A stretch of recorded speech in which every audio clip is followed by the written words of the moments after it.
revenue are not independent of structures and systems.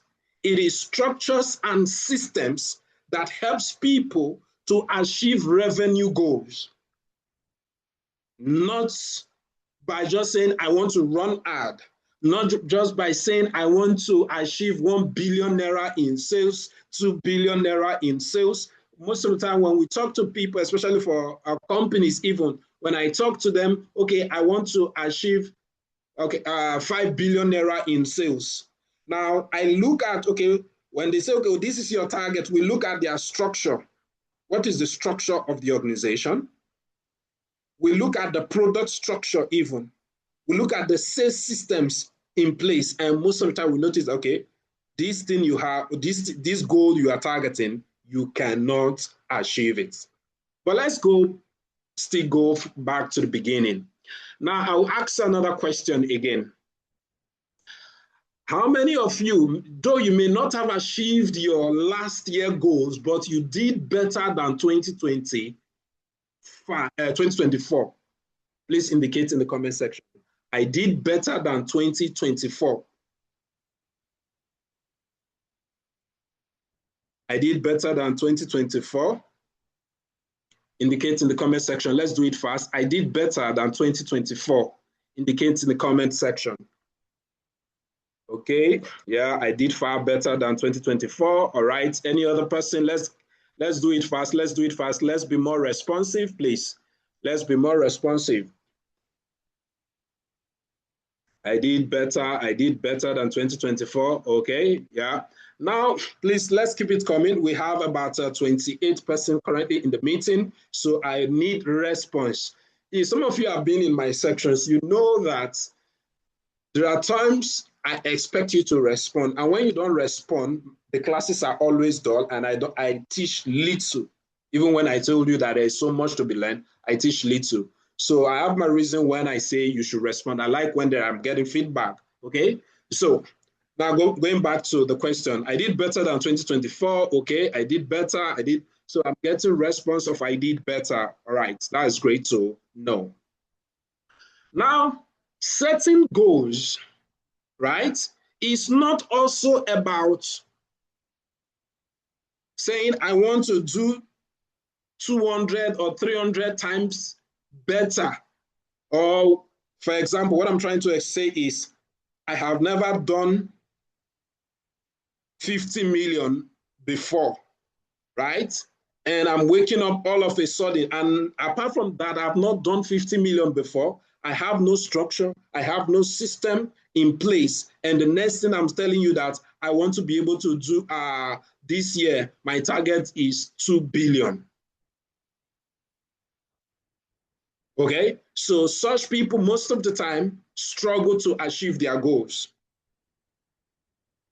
Okay, so that is the reason. So you need to sometimes, it could be incremental increase. Sometimes it is just incremental increase. Incremental increase, that is all you need. And when I say incremental increase is that, okay, since most of you are into real estate, I sold 10 plots previous year. I generated 100 or let's say 200 lead last year. I was able to get an average of 20 to 30 people to come for inspection the previous year.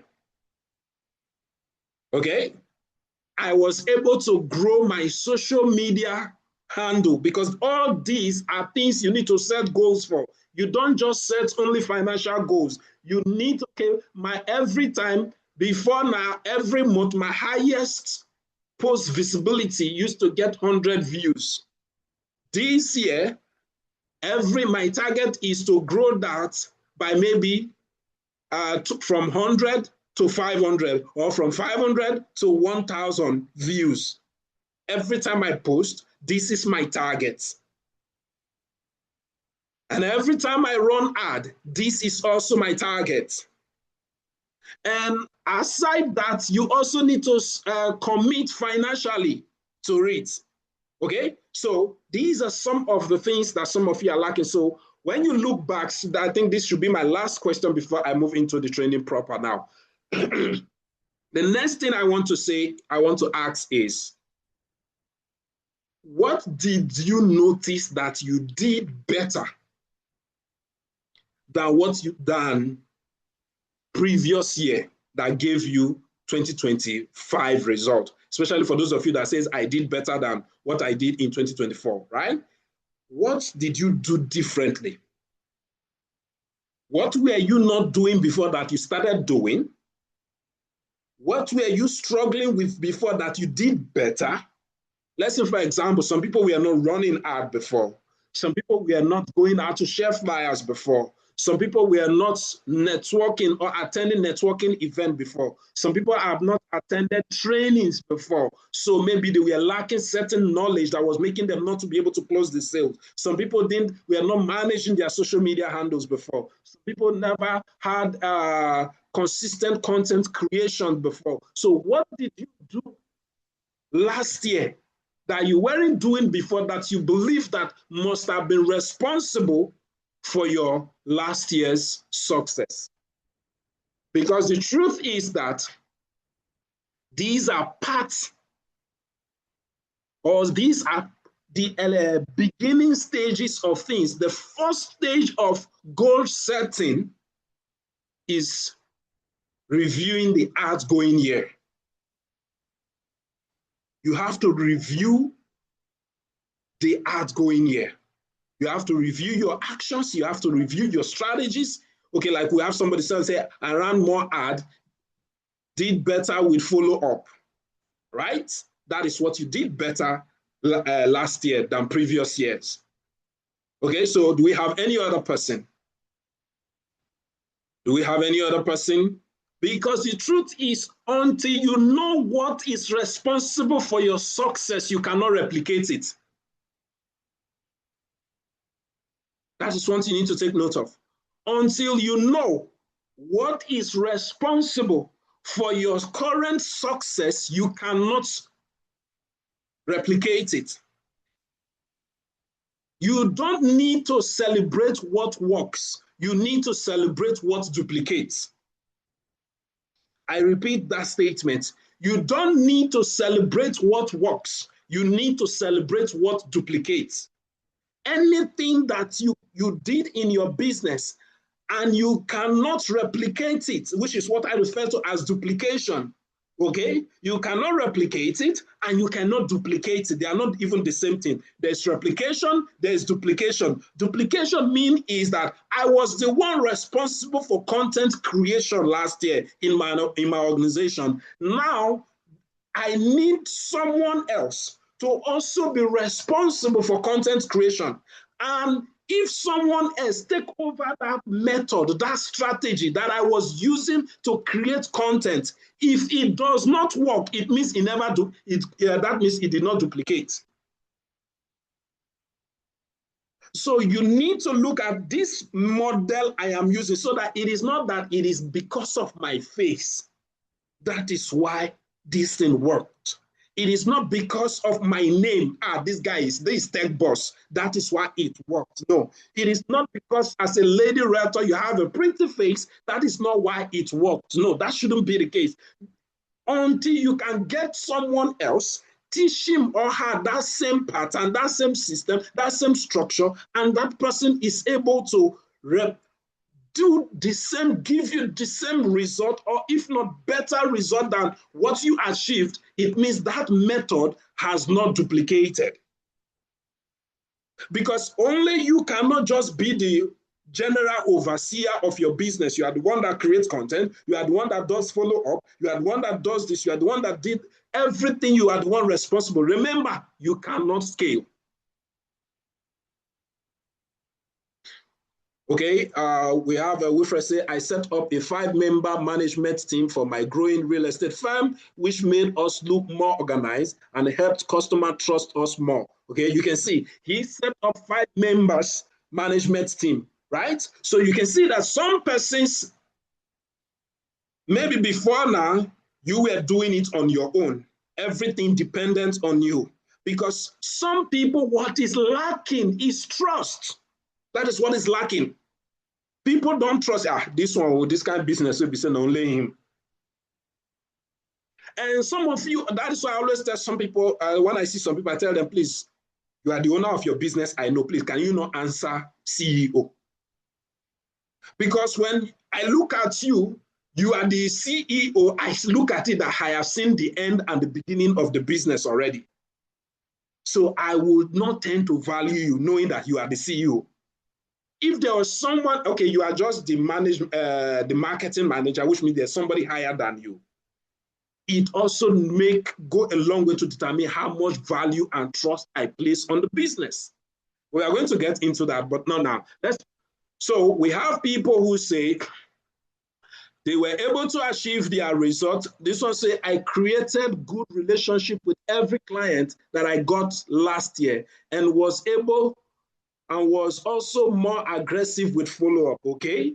So you can see the reason why I'm telling people to share this thing also is the fact that everyone can learn, and then we now move into the goal settings together. Now, some of us have been able to see what we did better last year. And if those of you who might not have done better last year, also look at the things you did last year that did not work. What do you think is responsible for your ads not working last year? What was responsible for your ad not working last year? What must have been responsible for the fact that you generated, for those of you, your ad works, you generated, let's say, 1,000 leads. And out of the 1,000 leads, you could not even convert 5 of them. So what is that thing that I did that did not work last year? These are some of the things I expect us to look into this in course of working on. Sorry.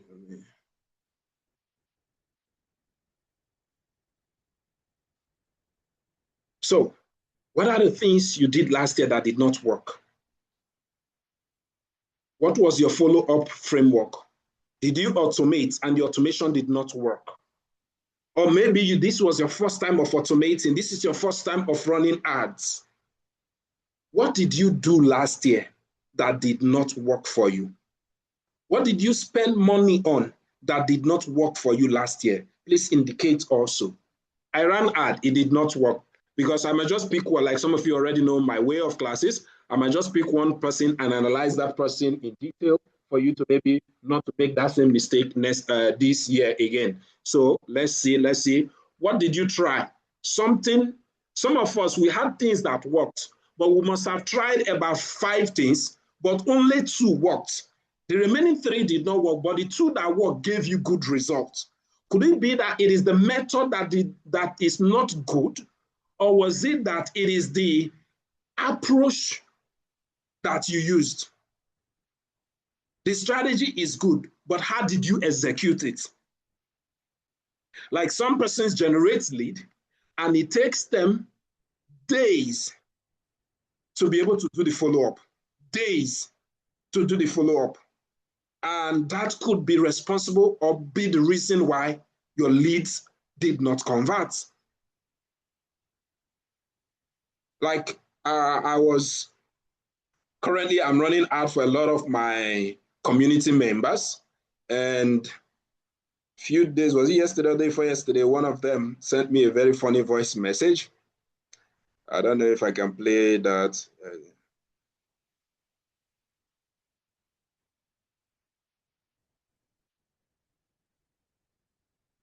Sorry.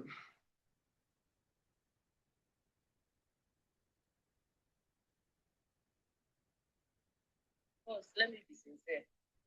The arts joke. Joke. We did the follow up. It's not easy, man. It's not easy.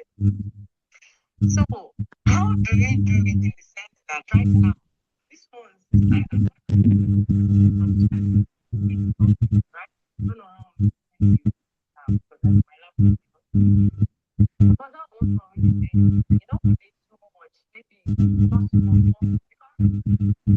you hear what is playing, even?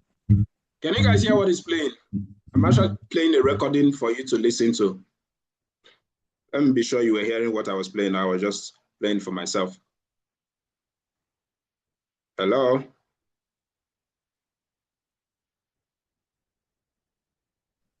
So we could barely hear what was saying.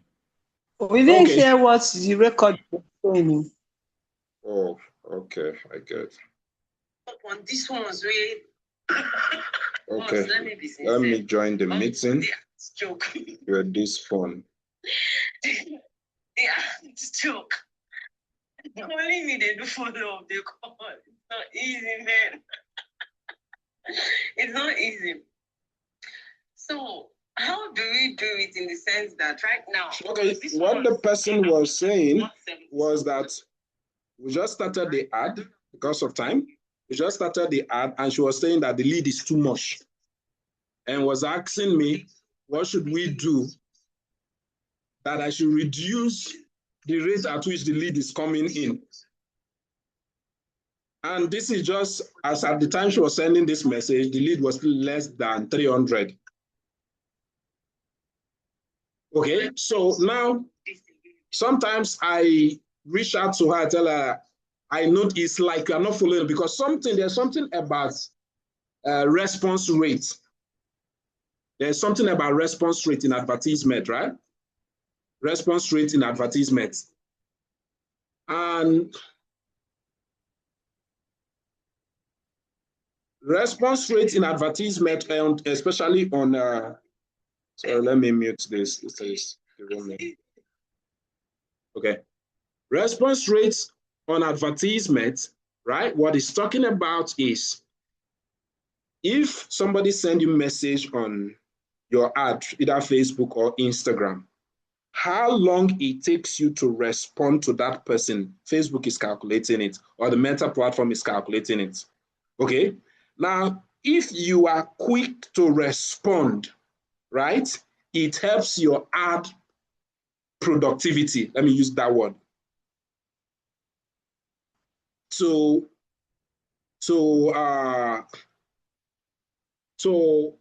it helps your ad productivity. It helps your ad to be more productive, to give you better results. But if it's taking you a longer time to respond also, it also means that the rate at which your ad performs starts dropping. Let's say as you set up the ad, every 5 minutes leads are coming in, every 5 minutes leads are coming in, and they are sending you message, right? Then the platform is watching how long it takes you to respond from the time the person send you message or fill the form and the lead lands on your this thing. And it, because the way I do mine is that it will also show on Messenger. So the content they fill will show both on Messenger and both on the lead form. As it appears on Messenger, Facebook have started calculating your response rate. They can look at, okay, when they notice that maybe it's taking you 3 hours or 2 hours to respond, the number of leads you used to get one lead per 5 minutes, like I said before, will likely increase. So you might start getting one lead in the next 30 minutes. Okay, so but that is logical stuff that I don't want to go into right now. Now, okay, I have some questions in the group, so let me answer this one, then we'll move into the training proper now. The concept of following up without sounding saucy or desperate. Okay, I'm not sure what you were responding to, Mr. Emirates. So, but I got close to 130 lead last year through physical marketing and online, but was able to convert only 3. Okay. 130, only 3. How many percent is that? Okay, let me say it like this. There are different factors that could have been responsible for your low conversion. Number one, it could be based on the quality of the lead. So I can't judge why you could not convert more until I know how, where you generated the leads. Okay? How and where, thank God that is part of what I'm teaching today. How and where you generated the lead. If I am able to, you just say physical. Physical could be in the gym. I just went to the gym. Like I go to the gym and I just see people, I talk to them, I collected number from them. That is where I got them from gym, right? Now, how did you do your follow-up?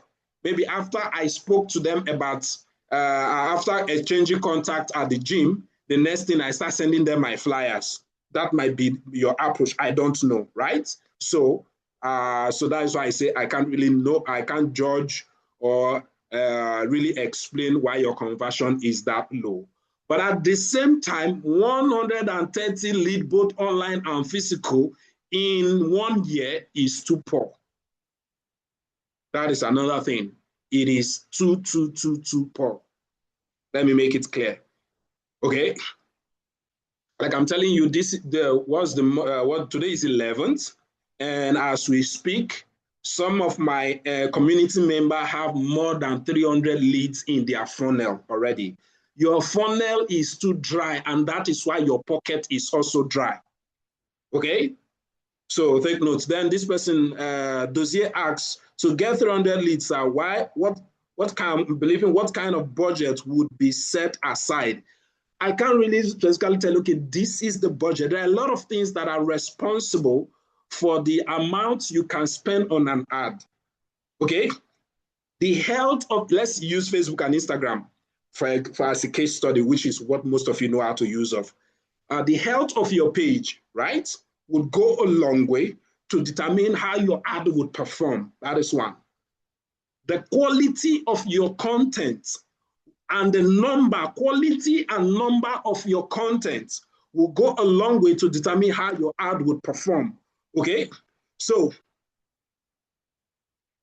I cannot just tell you this is the budget that will give you so number of lead. It doesn't work that way, because if I do, you might say, you might try it and say, because customer A, depending on the stage that person is in his or her business, will determine the level of lead the person generates. Like this person that is already complaining now, if she keeps sending me voice messages, even after that she sent me voice message, Mr. Chris, what did you do this time? This is the best ad you have ever run for me. How come I'm getting over 300 leads in less than 30 days?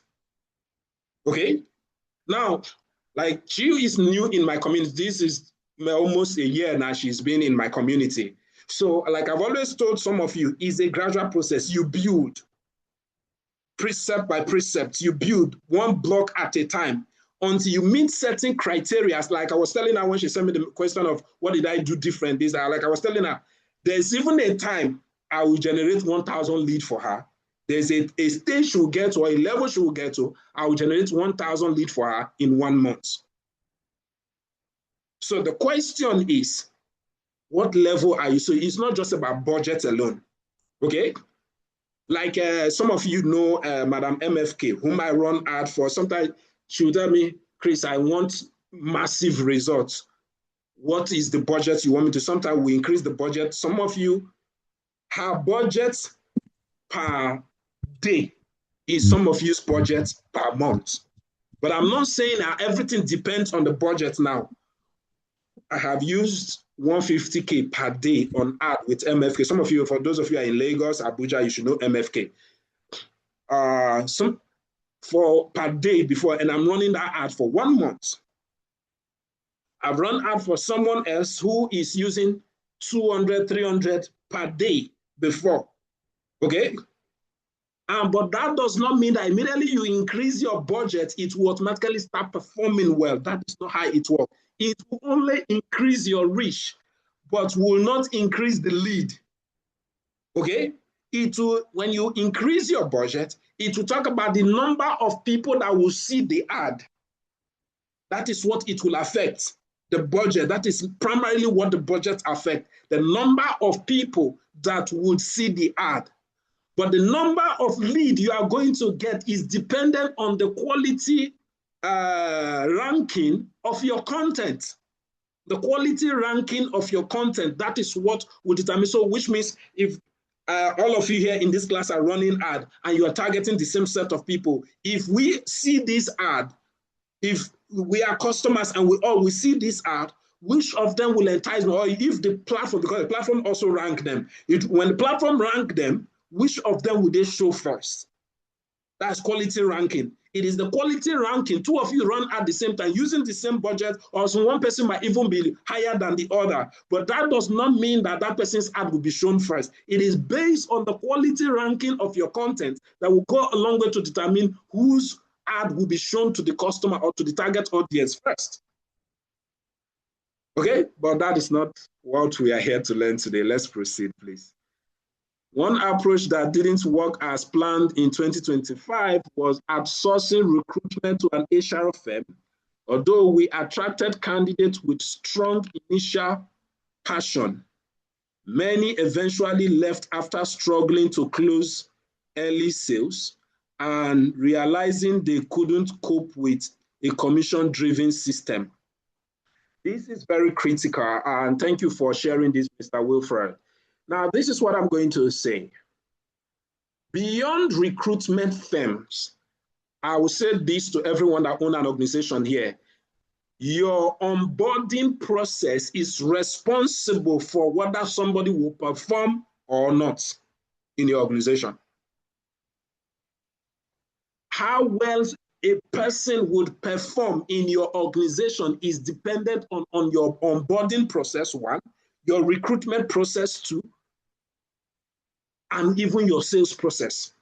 What do I mean by that? For example, your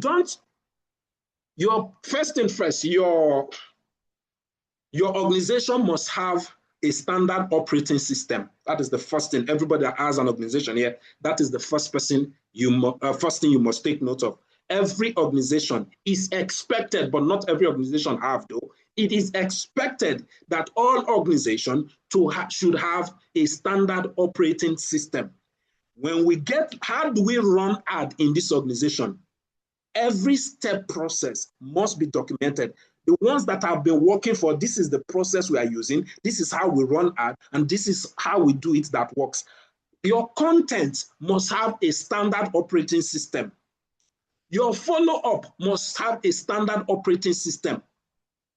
Okay? Then let's leave that aside. Then you mentioned something that some of them could not cope and all of that. Now, this is what I need to call your attention to answer the SOP that you need to have, standard operating system that you need to have. Another clear thing you need to have in your organization is that salespeople are not supposed to be going out to look for lead. Salespeople are not meant to go out to look for lead. You are to provide lead for them. It is not the salespeople that should be going out. And a lot of Nigerian businesses, especially in the real estate space, are guilty of this.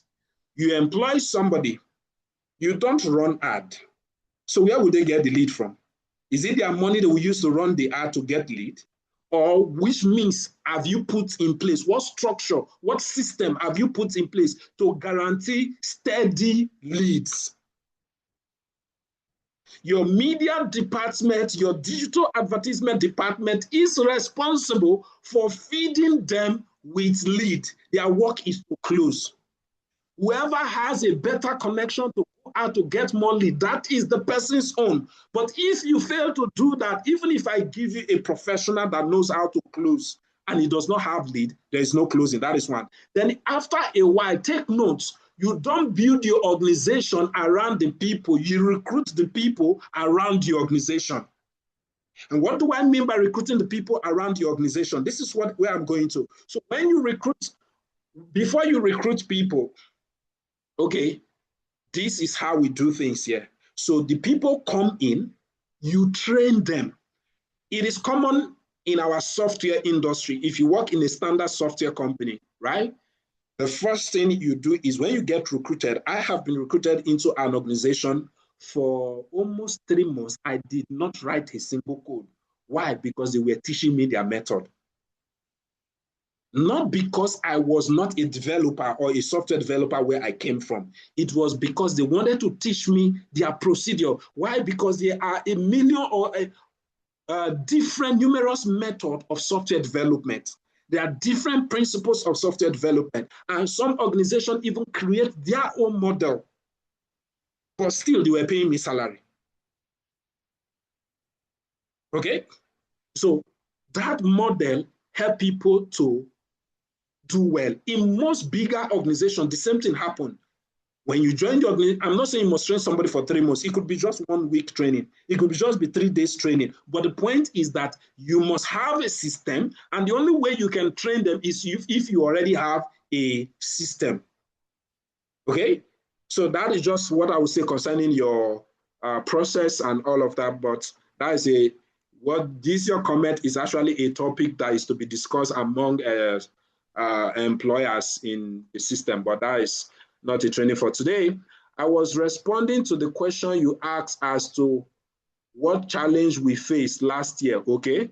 My challenge is how to follow up without seem desperate, okay? I think you might see it on that. Just as the class proceed, just remind me. I think I'll call you. I will answer that with some one of the points I have here.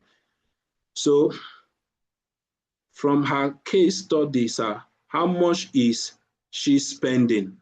Okay, how much have we spent? We've spent approximately 200 and something thousand.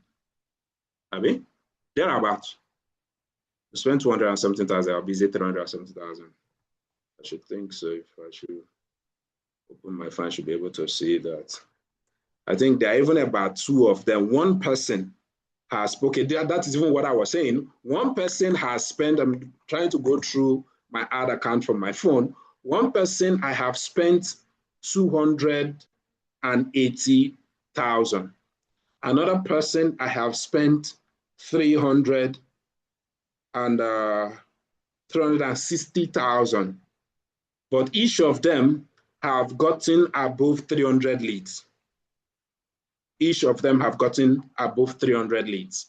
Now, the question now is, one person, if I go to, because on the ad platform, there's a lot of you, some of you don't really understand the ad platform. When you go to the, even whether it's Facebook, whether it's Google, whether it's YouTube, all of the platform have all of this. So when you go to the ad platform, after the ad has run for a certain number of days, I look out for the what do you call it? The ranking of that content, the quality ranking of the content. And once I check it after like maybe a few days and I notice that the ranking is not improving or getting better, I look for another video to replace it.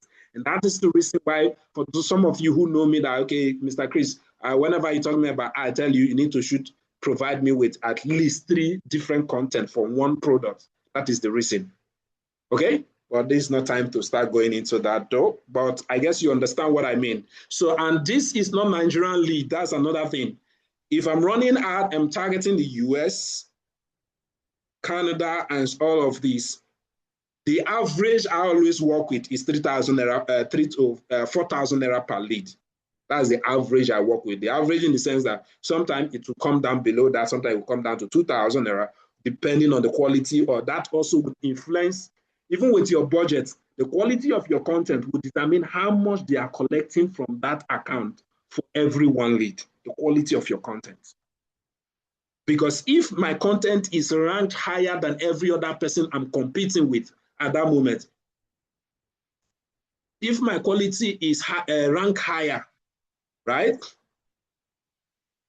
If my quality content is ranked higher, I will pay lesser than the person whose quality content is ranked lower than mine. Okay? But like I said, we're already going into digital advertisement. Let's proceed, please. All right, so can you please share your direct number so we can discuss how you can help me set up an ad campaign? Where did you join the where did you join the training from? Are you in any of our WhatsApp group? If you're in any of our WhatsApp group, you can just chat any of the admin or definitely it will get to me. Okay, let me just provide you with this number. I think you'll be able to reach me with this. But please, I prefer WhatsApp messages than call. It is when we now have an agreement of call, that is when I will pick calls. So take note for anyone that is picking the number. 7066 557788 Okay. So for those asking for the number, that is the number. All right, so now let's proceed to setting the goals properly, right?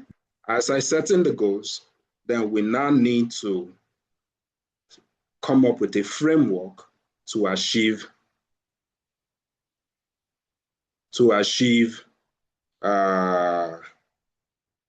a framework to achieve the goals. Okay, so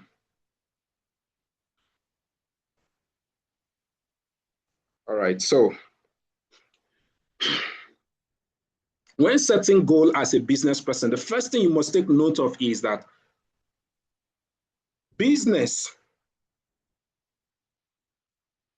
is a tool for achieving your life goals. That's the first thing you need to take note of. Business is not your life. Business is just a tool to achieve your life goals. That's what a business is about. So before you set a business goal, you must have set a life goal. Am I communicating, please? Before setting business goals, you must have set personal goals. Your business goals, when achieved, automatically helps you to achieve your life goal. Not always automatic though, because some people set certain structures in place in their businesses that prevent them from living their personal life. Okay? Even after they have achieved their business goals. For example, I like to go on vacation. My plan is that I'll make money to an extent. I can always travel the world. Like for some of you who are realtors now, you want to travel. That is your plan. That period when you travel, who will be following up your lead? That period when you travel, who will be going to inspection with your leads or your prospect? Okay? So you must set certain structures in place. You are praying for vacation, let me win incentive for overseas trip. You see that one of the things I've seen is that most high-performing realtors, not all of them though, most high-performing realtor, after the first year, they don't perform the second year. The reason is because they focus so much on what they have won, traveling overseas, enjoying themselves. Some of the real estate company will begin to invite them to begin to speak to other upcoming realtor, and they end up abandoning their main business. The next year, I didn't really achieve much. The workload is now too much. Why? Because they did set a structure in place that would help the business to function in their absence. Last year, I think that's the highest number of time I've left my business, at least, and I'm very happy. I left my business. I'm not saying everybody must do that.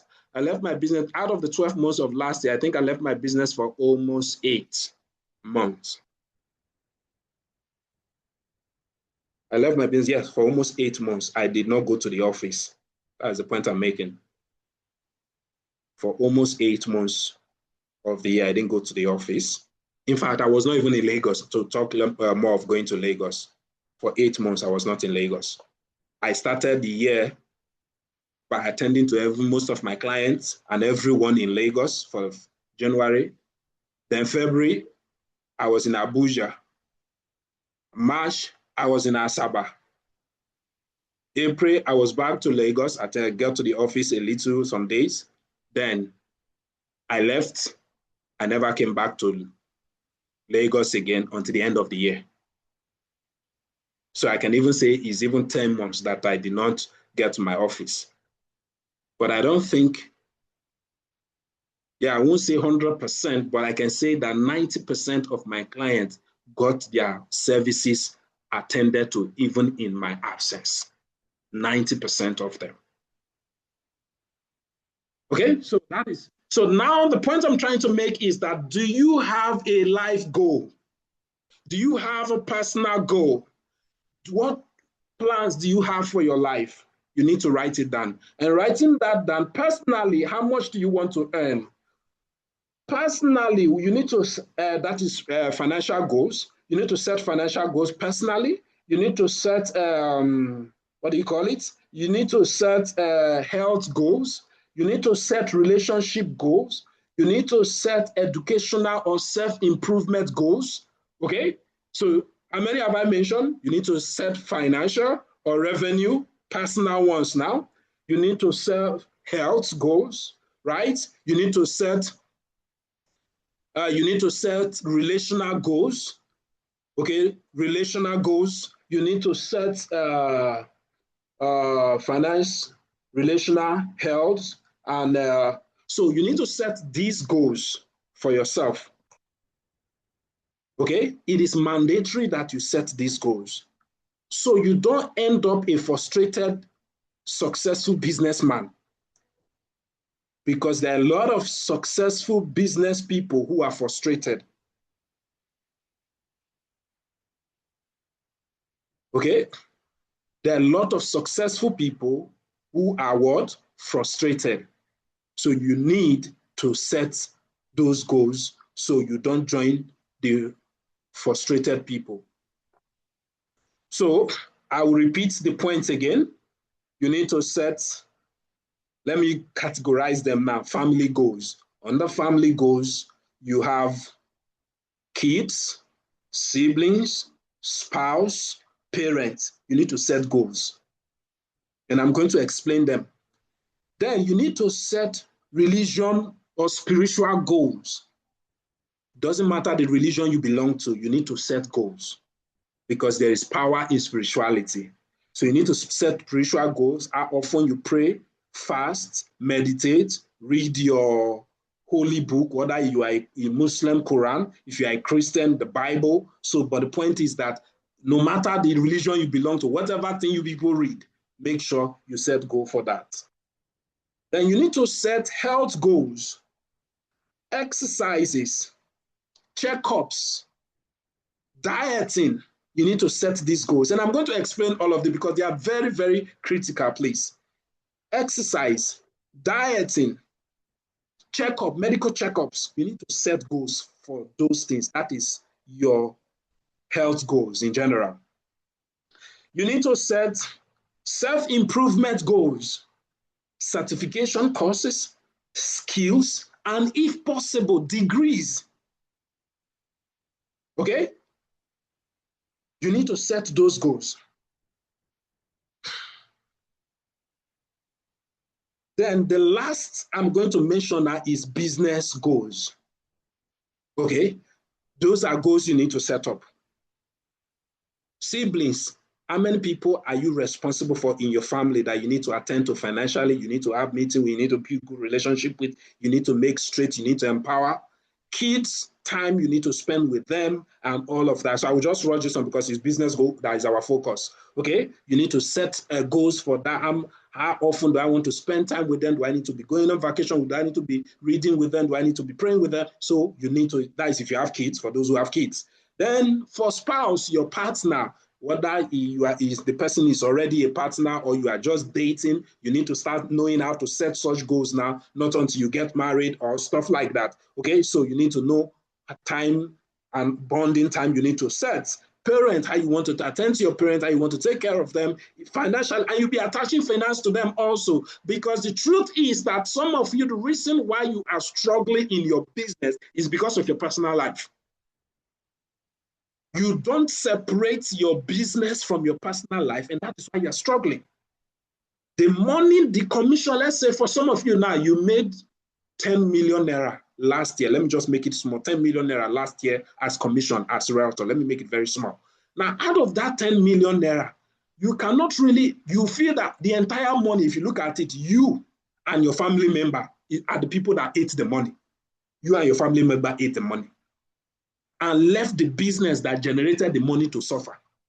Now, this January now, if I ask some of you, how much do you have in place for your, what is the worth of your, in fact, on the comment section, everybody, I want you to go to the comment section and tell me, how much does your business worth? The worth of your business, especially those of you that are realtor. What is the worth of your business? When you join your marketing budget, money you have in savings for your business, the tools you use in working, your working tools, the cameras you have bought, the lights you have bought, and every other, maybe you have a drone, you have anything you have bought that helps you do your work, maybe some softwares that you have paid for that is helping you do your work. When you join it together, everything, both the money in the bank that is only meant for your business, when you join it together, what is the worth? Please in the comment section, because that is also one of the goals you need to set this year. You need to, okay, this year I want to grow my business from 1 million naira worth value to maybe 20 million naira value. So at the comment section, I want to see how much your business is worth. Everybody on the comment section, please, let's do that fast. Comment section. Okay, somebody say 5 million naira. So, okay, that is good. At least that is a good start. 5 million naira. From that 5 million naira now, while others are typing their own, I will be explaining using His Excellency's phone. Now, that 5 million naira, this is how it works. In that 5 million naira, you have money that is in the bank. In that 5 million naira, you have money that you are always using for marketing, because you have said that, okay, every time I spend, let's say every month, for example, you're always spending 1 million naira on advertisement. And you are sure that every time I spend that 1 million naira, I will generate, I will generate AYZ amount of money, right? In commission, I will make some number of commission, and that 1 million naira that I have spent might give me, let's say, 3 million naira commission. Okay? Let's say every time I spend 1 million naira on advertisement, it gives me 3 million naira commission. Out of that 3 million naira I have made as commission, okay, I remove my 1 million naira that I use for that ad, which means it is 2 million naira that is my profit. Now, out of that 2 million naira that is my profit, I am expected to at least remove an average of 5 to 20% of that 2 million naira profit, put it in my marketing budget. Okay? I don't know. I hope you guys are getting me. Please, if you're understanding what I'm saying, please say I understand, or use any of your favorite emoji sign. I understand, or use any of your favorite emoji sign. I repeat again, 5 million naira using Excellency as a case study now. 5 million naira, that is all you have. Okay? You have 5 million naira. Out of that 5 million naira, 1 million naira is dedicated for your marketing budget. And when I say 5 million naira, this 5 million naira is not among the money you want to give to your wife by next month. It's not among the money you want to use to pay your child's school fees. This money is majorly dedicated for the business. That is what it is dedicated for.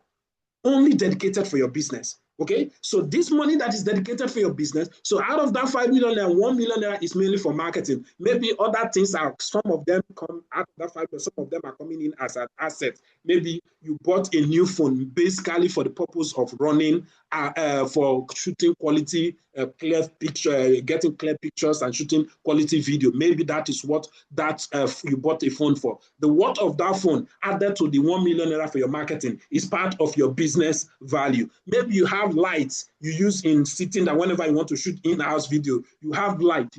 You need to value those lights. What is the worth of those lights? All of that forms your marketing budget for the marketing money as well, right? When you do that, then you also put, okay, there's emergency funds, okay? Then you also have what I call emergency funds. Now that emergency funds, you will also now look at it, okay, this emergency in case of eventuality, okay, maybe something went wrong, I did not get back my marketing budget or my marketing expenses. Does not mean that there's no more money somewhere, okay, that I can use to. But one of the challenges I have seen, especially realtors, fall into is that they don't separate these two things, their business and their personal life. So what happened is that they spend their personal life carry the business money, and the business keeps suffering. And this year, you likely suffer more because there is not taxing. So these are some of the things. So like I said before, you use 1 million naira to run ad. I'm not saying your budget must be up to 1 million naira. I'm just giving a case study. You use 1 million naira to run ad. You made a sales and you earn a commission. You earn a commission of 3 million naira. That 3 million naira you got from that commission, and you spent 1 million naira to run that ad, right? That 3 million naira, the first thing you are removing is the 1 million naira. That 1 million naira is not profit, is not part of your profit, it's not part of your stomach infrastructure. That 1 million naira goes back into your ad account immediately. If you know, if you put it in your bank account, you are going to eat it. Transfer that money into your ad account, the account you use in running ad. Transfer it there, because if Facebook collect, Facebook does not refund. So when it's there, there's no way you can borrow it. Okay, so you put it inside there. That is one. Then you know that all you have is 2 million naira. That 2 million naira that you have, remove 5 to 20%, depending on your capacity. 5 to 20% must be removed from every money you make as commission. 5 to 20%. So what is 20% of 2 million naira? Please, somebody help me. 20% of 2 million naira, that should be 2 million naira. Sorry, 200,000 if I'm not mistaken. So you carry that money, add it to your marketing budget. Automatically, your marketing budget, okay, your marketing budget has risen, and that should be 400,000. Your marketing budget has risen to 1.4. You see how people double grow in this business. Your marketing budget grow now. From month one, you have grown to 1.4 million naira. Okay, month one, you grow to 1.4 million naira. Imagine you keep growing like that. So at the end of that year, let's say that is 400,000 times, let's assume that it is only 400,000 you are adding, because if you use 1.4 million naira to run ad, there's no way you get the same result that you got when you use 1 million naira to run that ad. That's what you need to take note of. But let's just assume that it is still the same 400,000 you are making. So 400,000 times 12, how much would that give you? 400 times 12. I need the mathematicians and the people who know how to calculate money to calculate that. 400,000 times 12, please. Anybody in the house? 400,000 times 12.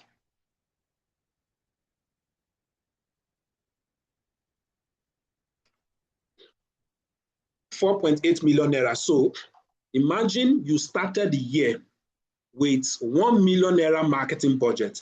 At the end of the year, your marketing budget has increased to 4.8 million naira. If you used to get three, okay, now let's even evaluate it now. You used to get 800,000, 2 million naira profit. 2 million naira profit for using 1 million naira. Every 1 million naira give you 2 million naira profit. Every 1 million naira give you 2 million naira profit. Every 1 million naira give you 2. So let's just approximate this to 5 million. So how much profit do you think you will make if you use 4.5? You will be making if you are using 4.5. 4.8, but let me say I am approximating it to 5 million naira. So every 1 million naira is giving you, okay, somebody says 10 million. Okay, so if you are now using 5 million naira to run ad, automatically that is about 2 times 5. Am I correct? I guess that's where you got the 10 million naira from. So now your marketing budget has grown to 5 million naira, 10 million naira. Or your profits you are getting will automatically grow to 10 million naira. So you are not sure, okay, now that I'm using 4.5 to run ad, every month I am getting an average of 10 million naira every month. I don't know if you guys are getting what I'm saying. Okay, this is how you scale gradually. But one thing you need to know is that result in business does not add. Result in business compound. I repeat, results in business does not add. It is not addition. It is compounding interest. If you used to spend 1 million naira and you are getting 200,000. If you start spending 2 million naira, you cannot get, so, and you are getting 3 million naira, okay, we say 2 million naira is your profit, and you are getting 2 million naira profit at 1 million naira. If you increase your budget to 2 million naira, there is no way you'll be getting 4 million naira profit, because business does not add, business growth compound. It's not addition 1 plus 1. It is compound interest. That is how a business works. But this is not class for that. We are on goal settings. So now, have you seen the reason now why you need to set personal goals? Because the idea is the need to set personal goals. Have we all seen why we all need to set personal goals now? Setting of personal goals is the first thing. Because like somebody in the comment section said, that is my problem. I am finding it difficult to separate. I think I saw a message like, it is my major challenge, not separating my business and personal life. Okay, so I know from experience that even business owners have this same issue. People who have offices, have staff members, their family will spend the entire money and staff members will be waiting for salary. Now you can say at this point, that, okay, I don't want to increase my budget. I want to understand how taxing, I did not understand it. So if you say you are a tax official or you are an accountant, you understand how tax works. Hello, who is the person playing something for us? Everything is on your page. Sorry. Okay. Who is playing that thing in the class, please?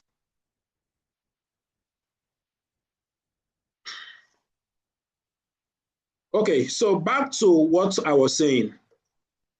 Now, back to what I was saying. You can say that, okay, you know what? Because there is, let's say you used to use 1 million naira to generate 500 lead. Now that your budget has increased to this way, there's no way only you can do the follow-up. You can, okay, you know what? I want to be doing 2.5 million naira ad so that I can, that extra money, which is now 2 million naira, I can cut out money from that 2 million naira that I'll be using to pay staff salary. Your team is increasing, your budget is increasing. Are we together, please? I hope I'm not just talking to myself, because this is one of the major things that I've seen that is a major issue among realtors especially. Okay, this is the major part. So you are thinking of, how do I employ someone else in this business? It's not that your business is not making money. It's because you and your family members and your village people are embezzling the money. That is the problem. You and your village people are the one embezzling the money. So set personal goals, set business goals. That is the reason why I had to take you from the angle of personal goals. Okay, so somebody say repeat again. So this is what I'm saying. You have 1 million naira this year as your marketing budget, but you don't have money that you'll be using to pay staff salary for now. So I can't tell you, go and employ somebody. But one thing you have been able to guarantee, because every business must have what we call guarantees, you have been able to guarantee is that every time you spend 1 million naira, every time you spend 1 million naira in your ad, you are going to make sales that gives you 3 million naira in commission. And that 3 million naira you are getting in commission, remove that your 1 million naira you use for the ad. So you are left with 2 million naira profit. That 2 million naira profit that you have collected, okay, remove another 5 to 20% is what I say, 5 to 20% of that money, remove it and add it to your marketing budget, making it that will make it if you are using 20%, that will make it 400,000. So automatically your budget has risen from 1 million naira to 1.4. And if you are consistent with this, you keep increasing, at a point you can also, okay, that 400,000 that I've been adding, I'll no longer add it again. For this year, maybe say the highest I want to grow my marketing budget to is 1.4 8 million naira. That is the highest I want to grow my marketing budget up to. But that 400, that does not mean that I will no more be removing that 400,000. But that 400,000 that I'm removing every month, I'm now going to divert it to be saving it for staff salary. So I will now look at my people. I'll look at my work structure. Who should I employ first? Am I going to employ somebody that will be creating content to give me more room to attend to my leads? Or do I need somebody that will serve as a PA to be going to pick up document from my client, from my partner's office, that's the real estate companies you sell for, to go and pick up document, to go and do all of those unproductive movements that are just taking my time. I'll go and sit in their office and be listening. Maybe I should just be sending my PA to that place. Automatically, that will reduce the work you are doing. Document are still being collected, document are still being delivered, but you still have time to be attending to more lead. With time, it's okay. Can I also be creating content? And in case you want to employ somebody to also be creating content, please don't start. When you employ somebody, don't stop creating content immediately. Let the both of you be creating content side by side. This one is creating content, this one is creating content. So with time, you are no longer, before now, you used to create, let's say, 20 content in a month when it was only you. Now you cannot create more than that number of content. Why? Because you have somebody that is now working with you. And that automatically will increase what we call, there's a principle, for those of you who have been in my distinct class, which I call getting known, getting liked, and but I have a different framework, which I've only taught in some of my paid classes, which is say, getting noticed, people get to notice you, people get to know you, and people get to rate you. Please take a note of it. People get to notice you, people get to know you, people get to rate you. But at what point do people get to notice you? Is the first question. At what point do people get to notice you? People will only get to notice you if they have seen you 11 times. Okay? For people to notice you, I must have come across your content at least 11 times, not one content. Maybe I was just scrolling on Instagram, I saw your content about you. I was scrolling on YouTube, I saw a content about you. I'm scrolling on Facebook, I saw every platform I go to, everywhere I go to, every one time I see your content. And this number of 11 times, it must be within 90 days. This 11 times I'm referring to must be within 90 days. Within the next 90 days, the people you want to notice you must have noticed you for 11 times within 90 days. Now, at what point will they feel like they know you? At what point do they feel like they know you? They must have spent 2 to 7 hours with you. For me to feel like I know you, this is not just marketing. This is psychology and human psychology at play here. Even that's why even the Bible says that a friend that is close is better than a brother that is far. Okay, the more we are spending time together, the more I feel like I know you. Okay, the more I tend to trust you because I've been spending time with you. There are some of your relatives, your brothers, even who are the same blood with you, you may not have seen them for a very long time. So you can't vouch for them. But there are some of your friends you know very well, you spend so much time with, you can vouch for them. So that is how it works. So for people to feel like they know you, they must have spent 2 to 7 hours with you. And when I mean spending 2 to 7 hours with you, it is not physical. If I watch the total number of the total hours I spent watching your video, if let's say on Instagram, I saw one of your short video, it is just 90 seconds. Another time again, I go to YouTube, I saw another of your video, it is 3 minutes. So until you join all of this number of times together, the total number of video content I have consumed from you within 90 days, it must be up to 2 to 7 hours for me to feel like I know you. Because at the end of every 7 hours, the brain begins to push some things that they feel are not necessary. Begin to eradicate things that they feel are not necessary away. So you must put all efforts to make sure that people feel like they know you within the next 90 days. Are we together, people? So if you're in the comment, if you understand what we are saying, please go to the comment section and say, I understand, please write on. Let's do that, let's do that, let's do that, let's do that. Let's do that, let's do that, let's do that. Are we following? Are they following at all? Are you following?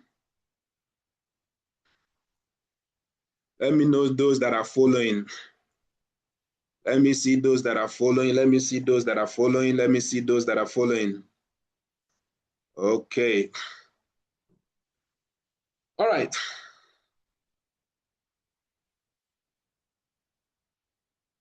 So the last one is rate.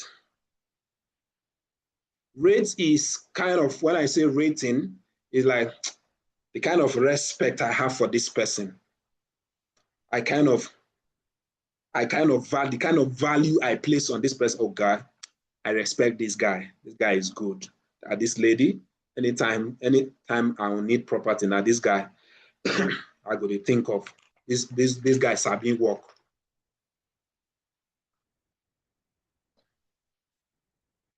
Okay, this one sabi work, this one sabi work. For me to be able to get to that point, that is rating now. How they rate you.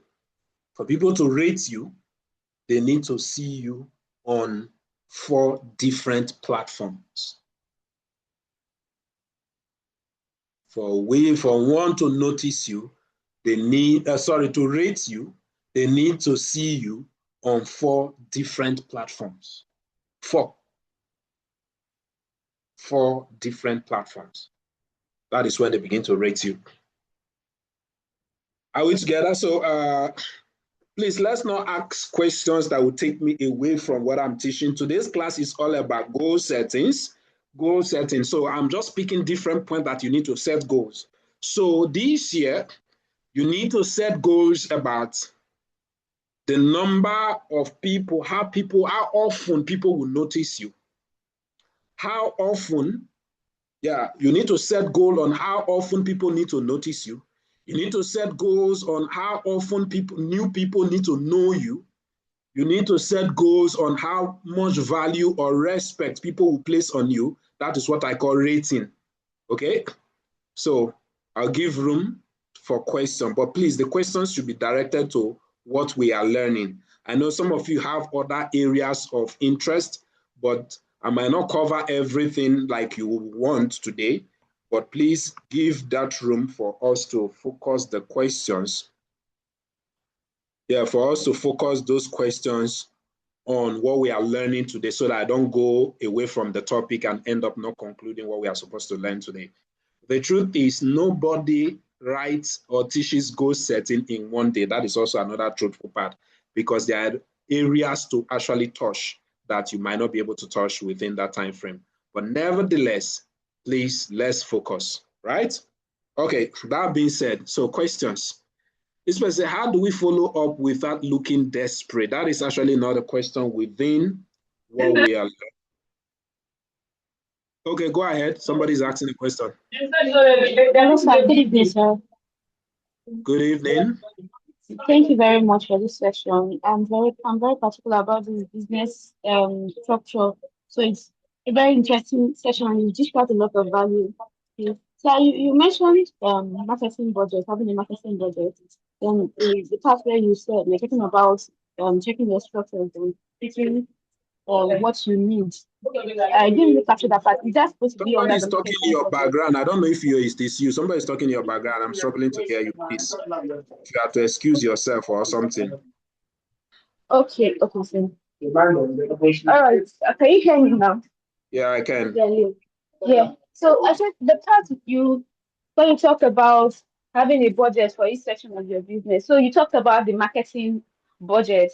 So I captured that very well. So the part where I wanted to ask you is the part where you talked about when you check your structure, you ask yourself, okay, what do I need?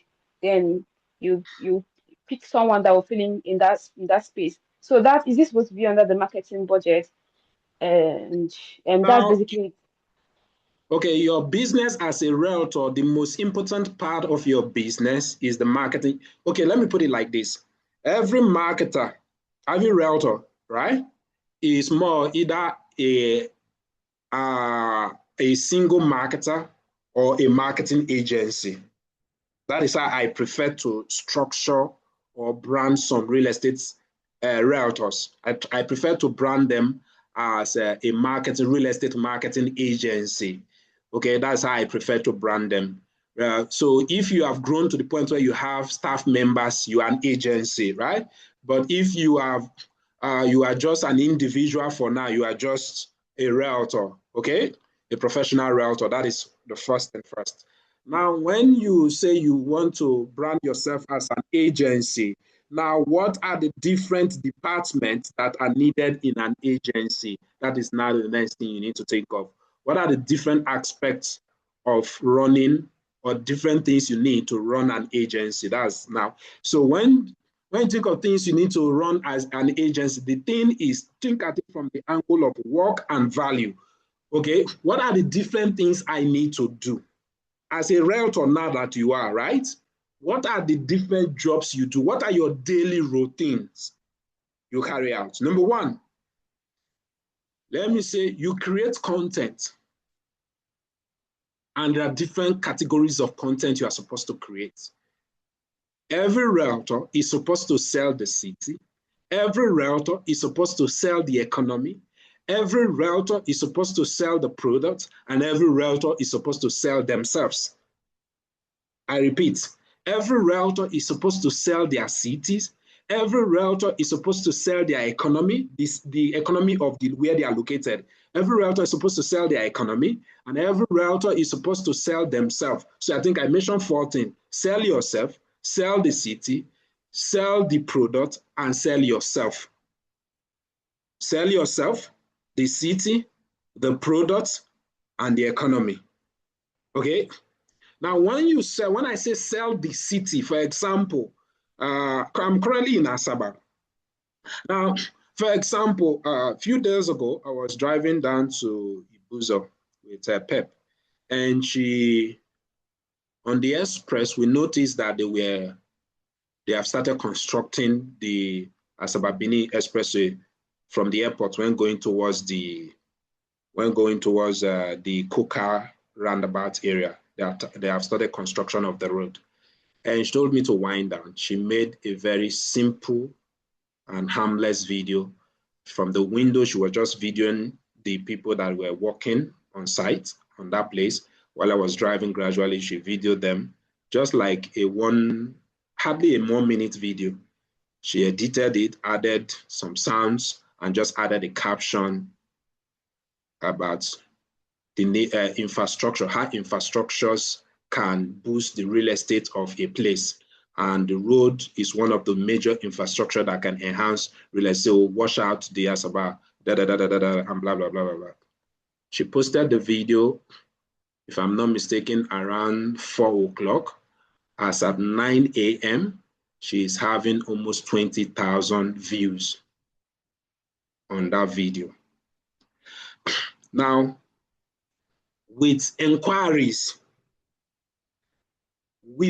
and the most important thing to note is that with inquiries or questions or curious questions, some, why are you guys lying? I traveled to the East last, I just came back from the East. I did not see such this thing. Some say, why? So what do you think? Just people were curious, wanting to know, right? Those build conversation that are now leading to possible sales. Okay, now, so why am I saying that you need content? So that is an example of selling the city. That is an example of selling the city or selling the state where you are located. Government infrastructure is coming out. For those of you in Asaba here, how many of you know about is it waterfront project or twin project, twin town or whatever project? All those are infrastructures that are taking place. You can make videos and post. You are selling the city, but try to always connect the dots. That road that they are making, how it would help the the development of that area and how the development would influence the real estate market. Always connect the dots. So now these things, you might not be able to do them yourself. You need to create educational videos. So we say sell the city, sell yourself, show your expertise, create long form content. You need long form content. Every realtor must have at least 4, every salesperson must have an average of 4 long form content. Content that lasts for at least 2 hours, 1 hour to 2 hours on the internet, that when somebody listens to say, this person is sound. Okay, so at some point, I just told you that you need to make all these things that I mentioned. On average, it means you need to make a minimum of 90, is even 90, 100 and something content in a month. Only you might not be able to do all of them, right? Only you might not be able to do them. So you might say, okay, let me get somebody that will be handling some of these things for me. Okay? Let me get somebody that will be handling some of them for me. So for short form content, you need an average of, if I'm not mistaken, you need an average of 100 and something. Every long form content, every short form content you create, you need to have you create 90 short form content. The formula is actually 19 short form content, 1 long form content. 90 short form content, 1 long form content. That is how it's meant to be. Okay, so now back to the point. The points I am making is, so to answer your question directly now, Chisom, I guess you were the one that asked that question. So to be able to help you understand these frameworks and everything, that is where you now know, okay, which of this job, is it in area of content creation? I talked about picking up of document, employing a PA to pick up document. Is it somebody to be managing the page, is it somebody to be doing the follow-up? I always prefer the salesperson or the lead realtor do the follow-up. Okay? Is this somebody that would be going to sites to make videos? Maybe you say, okay, I want to be somebody else to be going to site to make video. I will focus on maybe educational content, just like that.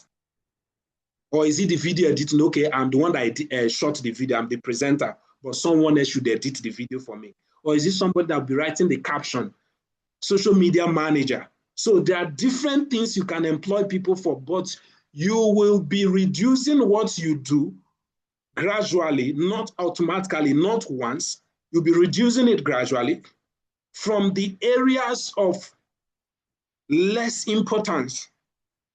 That's one thing you need to know. You need to start from not the area of more importance, rather of less importance. That's where you need to reduce from. These things that are giving me results, right? I need more time for them. These things that has more impact. That's why we talk about the rule of 80-20 or 20-80. The things that I do, 20% of the things that I will do that will give me 80% of my result, I, the owner of the business, should be responsible for them at the beginning. While the remaining 80% of those things that will give me 20% of the result, that is where I start employing from. So as to give me more time to attend to the few 20% things that will give me 80% of the result. But sometimes I see realtors or even business owners make mistake. You start employing someone to go and do follow-up. You start employing somebody to go and be closing sales.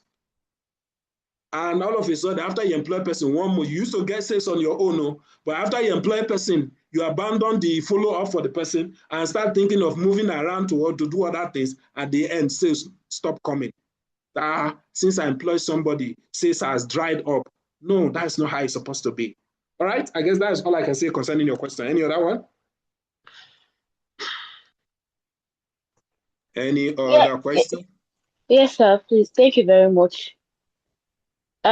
in fact, when you were explaining the role of realtors as marketers, at least I think there was an understanding that I had. What if you are branding yourself as a real estate consulting firm or agency? What are the frameworks that you can use to, create different departments for budgeting? The thing is, you are still a marketer. At the end of the consultation, what do you want to do? You want to make sales. Am I correct? Yes, sir. You are still a salesperson. Yes, you call yourself, but the end goal is to make sales. You are branding yourself as a consulting firm, right? Because one thing we also need to know that the word consulting is a very, should I use the word powerful or very respectable term, even though it is not being used anyhow. Okay, consulting firm, for example, I could write to an organization to do consultation. I will create opportunity to speak. You must brand yourself. There are aura, there are charisma, there are steez that comes with being a consultant. You must carry, and the question is your target market. Do you brand yourself good enough for them to see you at this one? If you waiting, want consult for me. You can't be a consultant and be looking hungry now. You can't be a consultant and be looking shabby. Okay?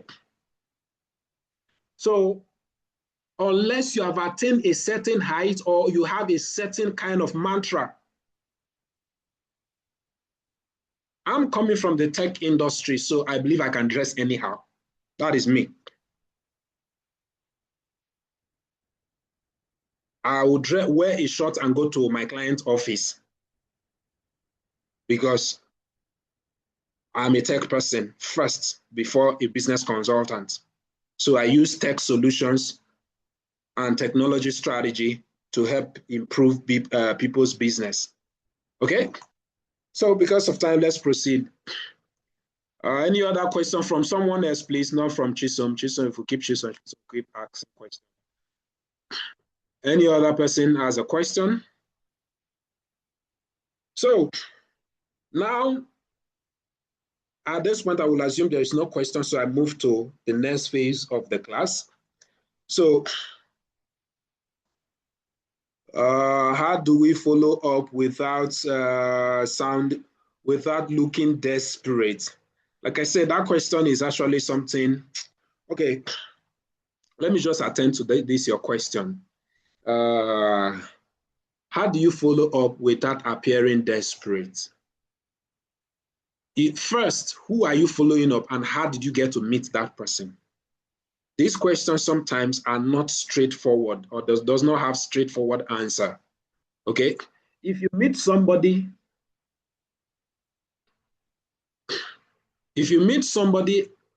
I know it's from marketing. If you meet somebody in, let's say, I go to a lounge, I meet somebody. How should I introduce myself? When you go out for networking outing, networking is what I use, not marketing, networking. You go to a lounge, a good lounge to eat good food, or a club, if you are the type that loves to club, or you just go to somewhere where you can meet new people, an event or so on. Your work there is not to be going to be sharing your card for everybody in that event. That's wrong. Your work there is not to start telling people, I sell land, I do this, I do that, I do that. No. Introduce yourself with a value that will grab the attention of the person you're introducing yourself to. Every time you go out, your target is not to meet or to make more than, it's not to make sales, rather is to make a maximum of 3 connections. Maximum 3 connections. Not to be, today I share my card, give like 20%. No, that's not what you are there to do.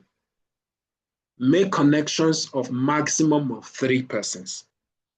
And those connections, make those connections like in form of friendship and not in form of friendship and not transactional relationship. Make friendship not transactional. Now, what do you do with those friends when you, let's say we go out, let's say we are hanging out, we meet after, okay, ask more questions so you can know more about that person, where he works and stuff like that. You vibe together. Do you come here often? Start with easy questions, not questions that make you a suspect. Start with easy questions, not questions that will make you a suspect. Ah, why is this one asking me about my personal life? No. Ask questions that will make you easy to, questions that are easy to answer. So ask those questions. Now exchange contact. These days, I don't know, it is beginning to look like cards are looking like they're beginning to phase out. Cards are looking like they're beginning to phase out. So I would prefer you save my number than for me to give you card these days, exception of the quality of the person I'm dealing with. Most times I prefer to give my number than to give you card, because card can easily be lost, card can easily be disposed. But when you save my number on your phone, my first marketing, I make sure I type my number for you. I also make sure I save your number. Then my first follow-up is my WhatsApp status. You have my number, I have your number. I am seeing your WhatsApp status. You are seeing my WhatsApp status. That is the first follow-up, not calling. My next follow-up is to check up on you, to introduce myself. Guy, how far? How is work? How was, you remember me? We met so place, so time, so day. That is it. The next point is, when are you the type, if it's club, now that's why I say it depends on how you meet these people. If it's a club or a kind of a guy man stuff now, do you go to that joint every time? Or do you have any new joints you go to? We are making friends. When you go out for networking, go out to make friends. Don't go out to sell your products. It is the friends that will convert to become customers, because people buy from people they know, like, and trust. I have to get to know you. Remember the law of knowing. I will search for your name on social media. I will follow you. Okay? So the process, so that's why I said that this your question is not a question I can just address a one-off answer to you that will work for you. If I do that, I will just be. So all this process now is already telling you that you're not supposed to be desperate. But most of you marketers, before now, as you meet the person, oh yeah, even that same night, you don't bombard the person with your flyer, your video, your flyer, your video. You kind of nonsense person with this one. Sometimes, if you even know the person to an extent, you know about the person's business, look for customers for the person's business. Look for customers for the person's business. Let me give you an example. I sell tiles, right? You are a realtor. You know a lot of developers that are building houses. Ask about my business. Ask about my business. Try to know something about my business. Try to connect me to one of those your developers that is selling, that is building houses, to buy tiles from me now. The law of reciprocity says that when you do something for me, by default, I will want to do something for you also. Even when I have not bought from you, I will likely refer you. So don't be too selfish to always be looking for people that will buy from you, people that will buy from you. What value are you to them? You say that day we met, you say you're into tiling, or you have tiling business. Say yeah, you sell tiles, say yes. Okay. I will see if I can talk to one or two of the developers that I work with, if they can see an opportunity for you to supply them tiles. Do you think that person will block you? I'm talking to the person that asked the question. Now, for some of you who used to say that some of these customers, after they give you number, they will not block you. Why won't they block you when you are just come there to collect? So when you are able to, that can, they say, this person want to connect me to a business. Wow, even when that business does not work out, for the fact that you made an effort, they feel like they owe you. Please, let's not go into sales closing or networking, how to follow up leads for now. Thank you. I guess I've answered your question to a large extent. That might not be the complete thing you want, but I've answered your question to a large extent. Okay. So where was I? I was talking about the next set of goals you need to set. So now let's focus on the business aspect of the goals. Okay. Sorry, sir. Sorry to cut you short, sir. I have a question. My hands have been up for a while. Sorry for that. Okay. Okay, sir. So you were actually talking about the 4 different platforms for them to like rate you. I didn't think you didn't speak more on that before you went to answer other questions. Okay, So I didn't specify the specific platform. I say let them find you. Let them find you or see you on 4 different platforms. I was talking, that was just all I said. Yes, you didn't specify the platform, sir. That there's no specifics. That's the point. So the first thing is the types of platform you need to find yourself is dependent on the type of customers you are looking for. If they are Gen Zs, you know that you need to use platforms like TikTok and stuff like that. That is the highest. So you know one of the platform must be your primary platform. Let me say one platform is your primary platform where you are more active than others, while the others you'll be doing it bit by bit, just like that. Okay, thank you. Is it Toshiba? I want to ask something, sir. These 4 platforms you mentioned, is it okay to post the same content on all of it or different contents? It has to be the same content, of course, but sometimes you can do what we call refactoring. Now, what do I mean by refactoring? YouTube now prefers, now we now have YouTube Shorts, but the best videos for YouTube are still landscape videos. Okay, the best videos are still landscape video. So some people will shoot just portrait video and they want to use it for all platforms, and they will also post it on YouTube. So the point I'm trying to make is that refactor, depending on your videographer or who is there is another reason why you might want to go and learn proper video editing. One of the things we are planning to do in the community this year is to teach a lot of you how to edit videos, how to shoot the video and how to edit it. So because you can shoot one single video. That video you have shot, you can edit it as portrait, you can edit it as landscape. But most of you don't know that there are settings you can put before you start the video so that it can be posted as portrait and it can be posted as landscape. So once you posted, so before you shoot, you must have asked yourself, where am I planning to post this video? Is this going to be a long form content or is going to be a short form content? Okay, these are questions you need to ask yourself. And once you ask yourself these questions, then you can now go ahead to so once you paste this content, you can now go ahead to start tending to start posting it on different shoot your video and post it on the different platforms. So that's the point. You mustn't create different content completely. It's the same topic, but sometimes we shoot different topics because for example, now the type of content that people on LinkedIn prefer to hear, the way you shoot a LinkedIn content, not the platform now, the people that are on LinkedIn, the way you comport yourself, the way you carry yourself. I do live section on LinkedIn, but the way I teach here is not how I teach on LinkedIn. Okay?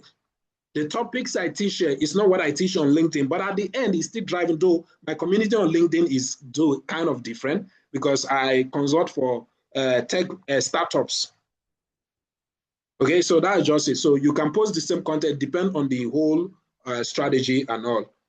I don't know if I've answered your question. So please, you guys should hold on with the question so that I can run through the other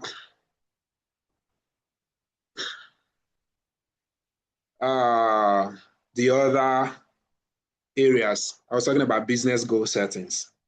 Business goal settings, revenue is one of them. The areas you need to set business goals: revenue, business revenue,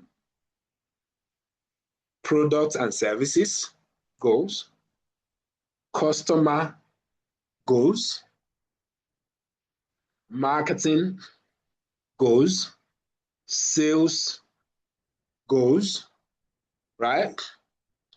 Corporate strategy. You have to set a corporate strategy. Okay, let me leave strategy first. So the areas you are setting goal, you are setting revenue, you are setting products and services, you are setting customers, you are setting marketing, you are setting sales. Well, sometimes revenue is the headline, right? When you say, okay, I want to make, let's say, 2 billion, product will come in. How many products do I have now? And how many more do I need to create? Or what service do I have now? Or how many more service do I need to create? That is where revenue, what do you call, products will now come into play. When okay, what type of products do I need to build? What type of products?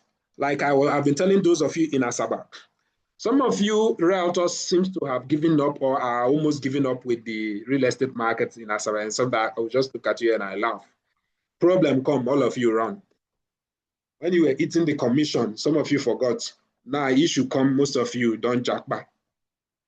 But the point I'm trying to say is this. I remember I've taught you severally, especially realtors in the South and the Southeast, about the stages of real estate. What's in that you guys, maybe I didn't emphasize enough, is that before the next stage, there is always a downturn in the market. I told you about the, the 5 stages of real estate in every city and in every country. And I talked about the emerging market stage. And after then, it moves to the growth stage, to the development stage, and so to the growth stage, and so on and so forth, right? And before the declining stage. The point is that if the market does not on its own move to the next stage, something always happens that makes the market shift to the next stage. That is one thing some of you are misunderstanding. That thing has happened last year. The industry giants begin to either crumble, scandals begin to come into the market, certain people who have certain standard begin to shift from the market. Now new players or innovative players will either come in, or smaller brand would come up with better strategy to be able to survive. For example, before now, the common thing you guys do in a place like Asaba and even some of these other neighboring states and cities, you buy land. If you manage to fence finish, you start selling. You promise people to give them allocation in 1 year time. 2 years, you have not given them allocation. Some will not have problems, some will grumble. You give documents after 6 months, after 7 months. Customers are not okay, but that is what is available in the market now. So nobody says anything until consistent complaint would come in. People begin to doubt what you are doing. People begin to lose trust, and so on and so forth. Now, gradually, a new light will emerge in the market. And that is why you see other developers are beginning to creep into the market gradually. Developers that will not even send you. You, the realtor, will be the one begging to sell their products, will begin to creep into the market gradually, and so on and so forth. You can see what is the trend. And if you guys are sincere to yourself, it's already happening. Same thing, this thing is common. If you study every real estate market across the world, this thing is common. Like some clients who were too stubborn last year, last 2 years, last 3 years in Lagos, where this year now some of them are beginning to I begin to stay on my timeline, on my DP, asking me plenty questions. Mr. Chris, what is the forecast for this year? Real estate was very bad last year. Ekpe has crumbled. Ekpe has done this. Ekpe has done that. When I was telling them, you either move to development stage or you move to a different city. Especially one of them, who is more like a friend, was forming Jagaban. Why? Because he was still making sales then. Now sales has dropped. When I was 31st year, I told him he needs to make two fast decisions, which is corporate strategy or corporate decision. And that is choosing whether to still be selling land, cheap land, or to move to start selling only CFO land, or to move into building. When I was telling, that was like 3 years ago. That 3 years, the year before that 3 years time, he made a sale of 500 million in sales. That was because they're an upcoming company. When the year I told him that things are going to be going down, no, he made 800. So he was like, you say sales go come down, but we made more than what we did last year now. We did more than what we did last year now. So this your focus sometimes not the work. So don't worry. Now, last year, he couldn't even make 500,000 in sales. A company couldn't make 500,000 in sales. And okay, I think even one of the years even make 1 billion in sales. Now, all of a sudden, from 1 billion struggling to make 500 in sales. So some of you don't want to wait until the problem appear. You don't believe in when people give you forecast. So that is the same thing I'm talking about for the Southeast, the South. These are things you should watch out for. The scandals that you saw in your market, it is not to kill the market. The scandals you saw in the market is to refine the market. For young developers, I used to give you guys instances of the likes of Landway, how they all started, how we used to do consultation together for some real estate company then, doing training for realtors in some real estate companies then. I remember mentioning some of these to you guys in some training, some of the trainings we had, and how they emerged. And today, see where they are. Even the people they were selling for now cannot even catch up with them. The same thing is beginning to happen in the places like Asaba, in places like Port Harcourt, in places like Oka, and so on. It will keep expanding. In places like Enugu, you will begin to see that. If you like, give up. If you like, stay in the market on your own. But back to the point. So, corporate strategy would help you to define the direction of your business. Making a decision between selling land and building houses is a corporate decision. Making a decision between focusing, like you now, who is a realtor, most of you are realtors. Okay, do I want to do more of diaspora clients? Like I can beat my chest, not to pride, I can beat my chest among all the digital agencies that I know that service the real estate industry. My company should be either number 1 or number 2 when it comes to getting diaspora customers. We can beat our chest about that. We choose to master that game. We choose to, not because we can't handle this other one, we choose to master that game. Why? Because we notice that there is large chunk of money coming from that axis that is funding the real estate market, and more will still come. There are even people who are sponsoring some real estate companies in this nation, but they are outside the country. How do they know them? Online.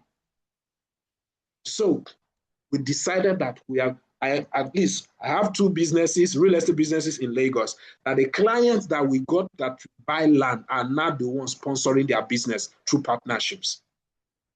So what point am I making? It's all about making a corporate decision, strategy decision, right? Now, once you have made that, this 1 billion naira, 2 billion naira, just using that as a case study, how do I get it? How many products do I need to? So what type of product do I even need to create? Which are the market everybody is serving currently, and which is the market that nobody is serving? You need to make a decision on that. There are people currently who are looking for commercial properties in a, let me use Asaba as a case study where I've been doing a lot of research and all of that in the market, not just by the entire Delta State, because I have something I'm working on. So I've been doing a lot of research about the market. So this Asaba market or the Delta State real estate market, are there people that are not served? Why are those people not served? What are they looking for? People among all the real estate companies, I have not seen any major commercial real estate products. But in almost every, out of every 10 diaspora clients you speak to, you get an average of 1 to 2 that need a commercial service estate. And when I mean commercial, a place I can, inside an estate, there is a resort. Inside the estate, there is a resort. Inside the estate, there is different commercial hubs for businesses. That is not available for now. So making a decision, so what will it take to meet this need? How big is this market? If I meet this need, what effects, what impact will it have on my business? I am a realtor. I'm not a developer. How do I meet this need? That is where collaboration comes in. I've said this to you guys, start with that number, and for those of you who are close to me who are in my community, I've also succeeded in helping you, show you a framework. Some of you, I showed you a framework on how a realtor can become a developer the next day. I showed you a proper, clear blueprint, which I've shown to you. I've also implemented, for some of you who are close to me, you know that I've currently implemented it in 2 to 3 places within Asaba, and it's working. So it's not like I'm teaching you what is not in existence. Okay, so then after I've thought about all of what impact will it have, where will I get the money from, and all of that, all of these are things you need to think through. And once you are done with that, then let's say you have decided that, okay, I want to start up an estate, a commercial estate, for example. A commercial estate, where can it be located? Where can I find a land for that kind of purpose? I begin to look out for, if I look out for land in already a fully developed area, the money will run into billions of naira only for land acquisition. So where else can I do? I can look for the trajectory, the government plan in terms of the area, in terms of the different cities in my state that I want to set up that business. Okay, this city, maybe for example, using Asaba for example now, the government is building the waterfront project, and if that waterfront project is actually built, you will see that the whole of that government house area down to the Anwai Road down to Ila will become fully developed. Okay, so having a major project like that around the government house area, what kind of estate that can service, what kind of business hub can service that kind of place? I need to think about it, and I come up with maybe a resort kind of project and all of that.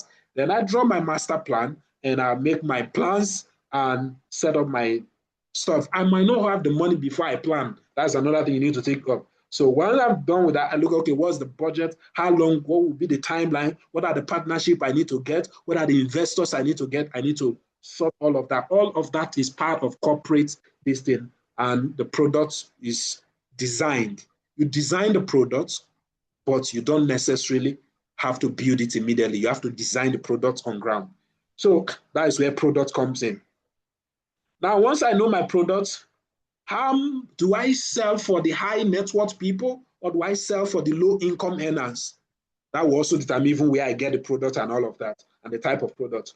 So if I need to sell for low income earners and I want to make 2 billion naira in sales, okay, 2 billion naira. So if 2 billion naira is divided by, let's say the land I want to sell is 50 million naira, that is not even a low income. Let's say 10 million naira.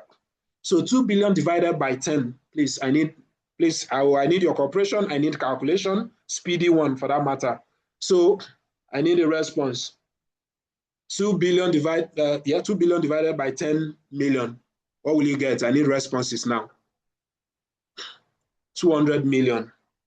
So, no, that will be 200, not 200 million. 2 billion divided by 10 million is 200. Okay, so what that simply means is that I need an estate with a sellable plot of 200 plots that I can sell at least 200 million, 10 million naira each. Sellable plot of 200 plots, 200 sellable plots in an estate at the price of 200, at the price of 10 million naira each, right? That is what I need to set. That means for me to get that, the estate need to be bigger because I need to cut out road. I need to cut out different amenities, green, common areas, right? So which means I should be looking at targeting a property of an average of 250 to 300 plots. That is what I should be targeting to be able to achieve this goal. Okay, and depending on the area, where can I get a land, and all of that has to be planned out. Okay, so once I've done all of this I'm speaking more or less from a developer's point of view, because for those of you in my close community this year, maybe it's by force, by fire, you might have to become a developer. Okay, so now all of that, then after I've done that, okay, how do I do my marketing? How many customers on from the top? I can just say I need to get 200 customers.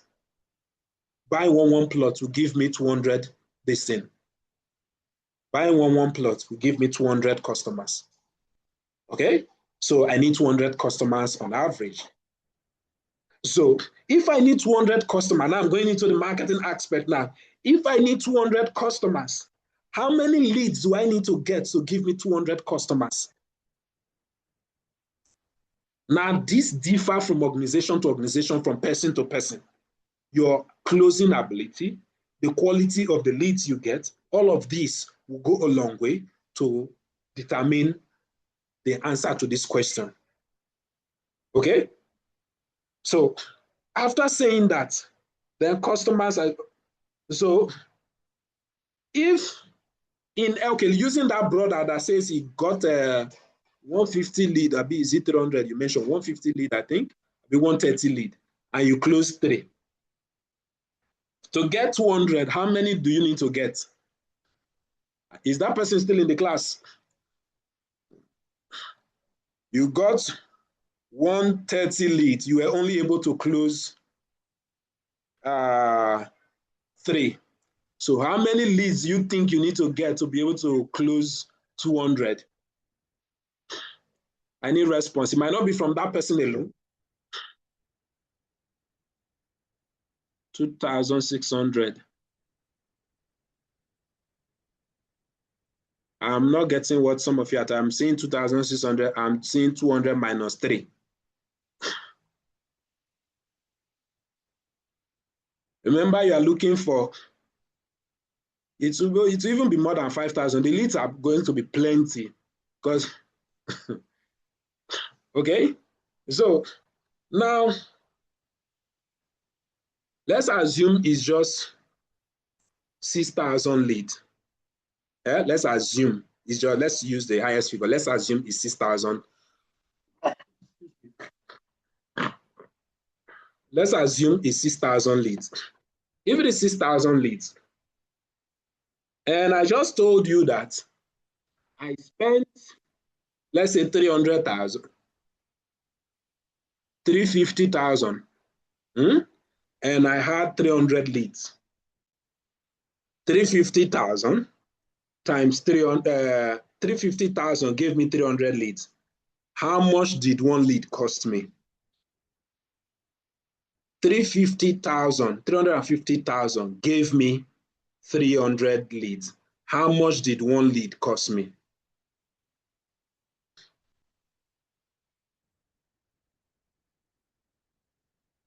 Is this 1,000 something you wrote? Okay. Now multiply that your answer you got. Multiply that your answer you got by 6,000. That will tell you how much you need to spend to get 6,000 lead.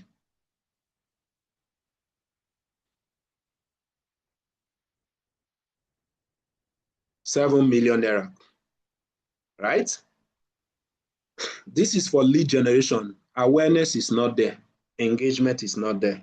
This is for lead generation. Now, how many of you are planning to spend even up to 5? This is because of my expertise and stuff like that. But the truth is, when I make budget for customer, I tell them to budget 4,000 naira per lead. So somebody multiply 4,000 by 6,000.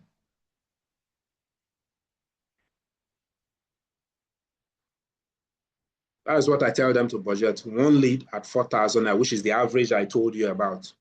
One lead is 4,000. Multiply it by 6,000 leads. How much will you be budgeting? Response, please. We'll be wrapping up soon. Sorry, I know the class has stretched, but we'll be wrapping up soon. Right, 24 million naira. So how many of you, those of you who have companies here, who your budget is almost even more than 3 billion naira? How many of you have up to 10 million naira budget? What is your budget? Last year, I worked with a real estate company in Lagos. Our target was 9 billion naira. We were able to achieve 4. And that is also because our budget was 50-something million naira. Our budget was 50-something million naira. But at the end, we even spent just 20-something million. At the end, we spent 20-something million naira and we achieved 4 billion.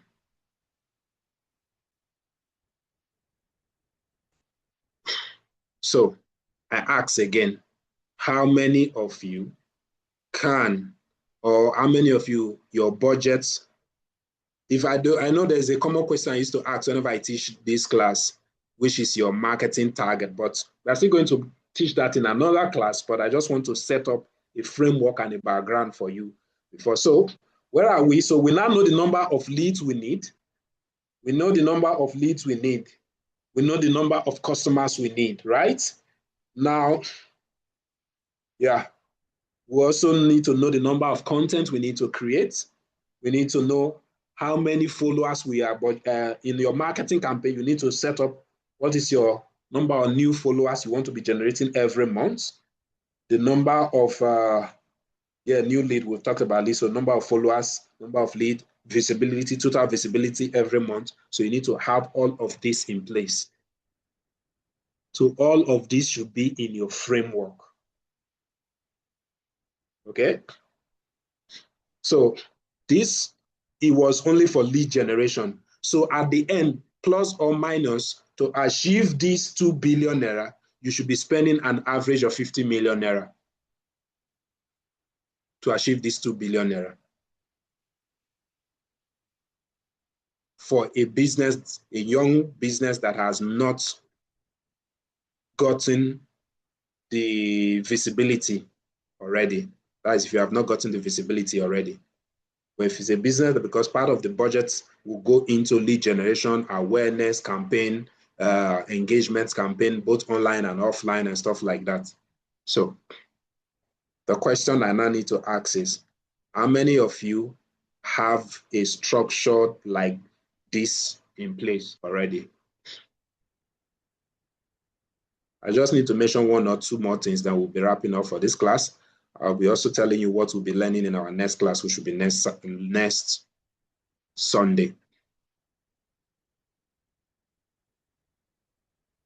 Questions? I have, my structure might not be like this, but I have a structure already in place. Let me see your hand up in the comment section. Indicate in the comment section.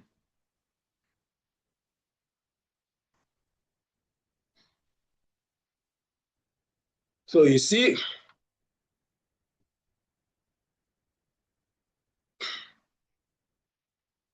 now I emphasize more on funds now. Funds was the major thing I emphasized on. You, I don't know, you are also supposed to pay yourself.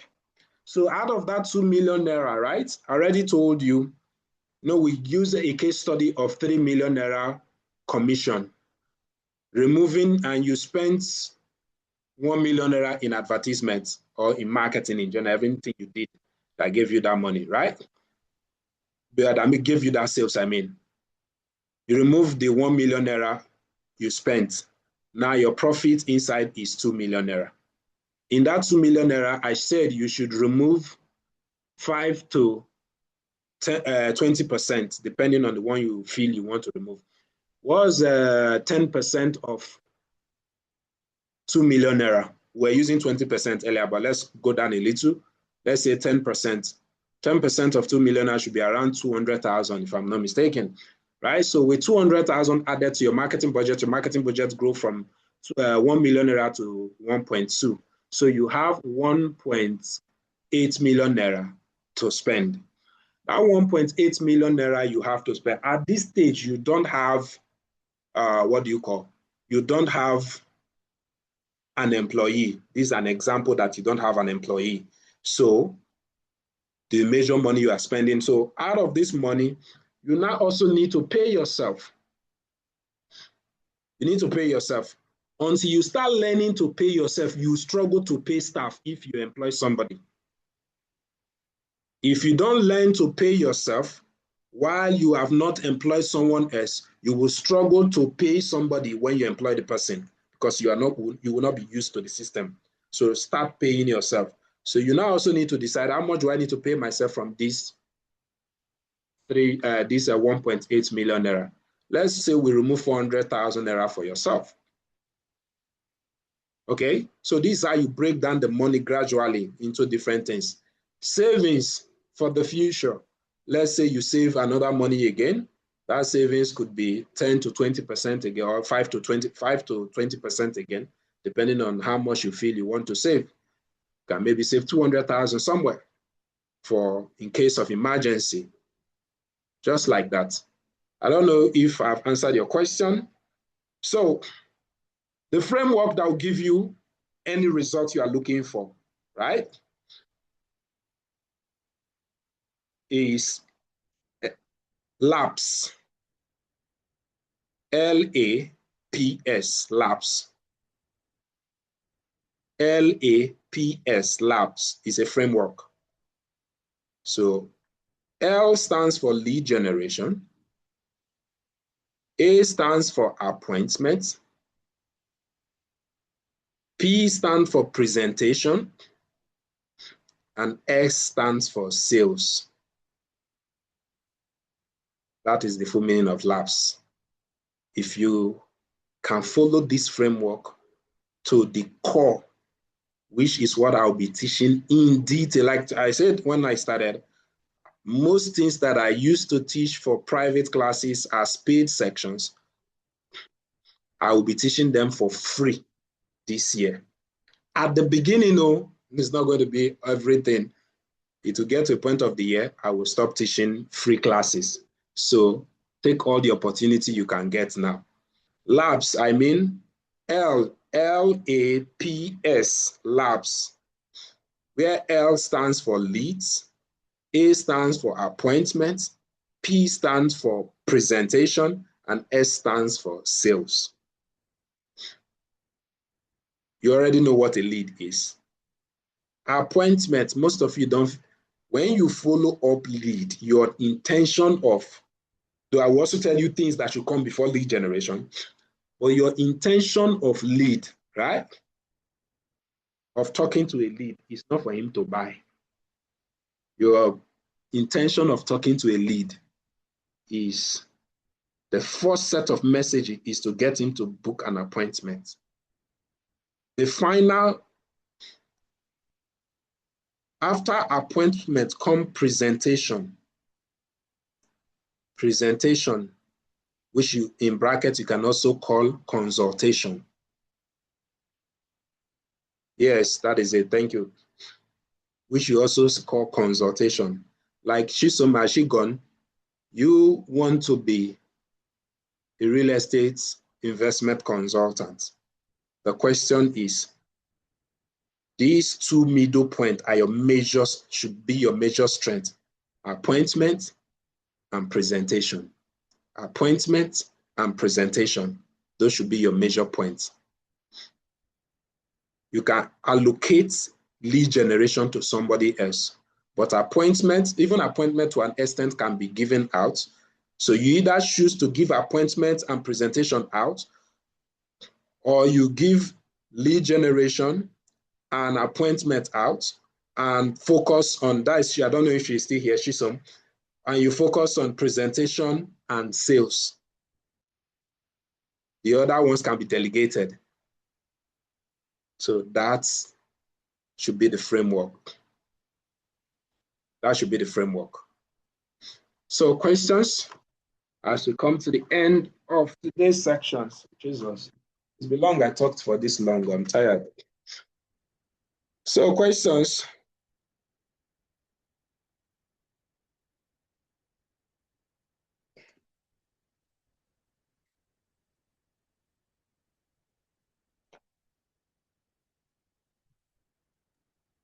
Sir, please, can you explain the appointments very better? Give more insights on the appointments. Thank you. Appointment, there are different types of appointment in the real estate space. Appointment for consultation, appointment for inspection. Those are examples of appointments.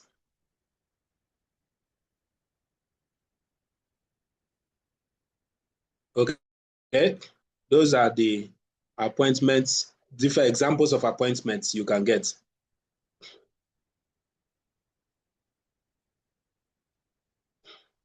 When you post content, remember, no, I don't want to go into this today because this thing, but let me come back a little. Remember I told you earlier, within lab, that is where you have either what I used to teach you as KLTT,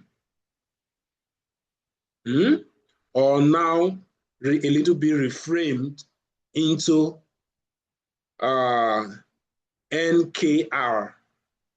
And I told you what NKR is, which is notice, you getting notice, you getting known, and you getting rated. How well you do these two will determine the amount of lead you can generate. Are you seeing the structure? So if I keep noticing you, like for example, now there's this lady called, is it Money Jennifer, or what's that her name? I've been seeing her content constantly online, but I only pay attention to her. I see her content every now and then. I know that she's one of the people that seems to be sound in the financial stuff. Okay, financial Jennifer, thank you. But I've never taken her classes because I pay for classes also. I want to learn new things. So at least I have some good friends whom I know are very sound in the financial industry, like my guy, online banker. We have the likes of, I have the likes of Shay, who are also very sound. So, but I said, okay, let me just listen to her. But the way I kept seeing coming across a short content, I said,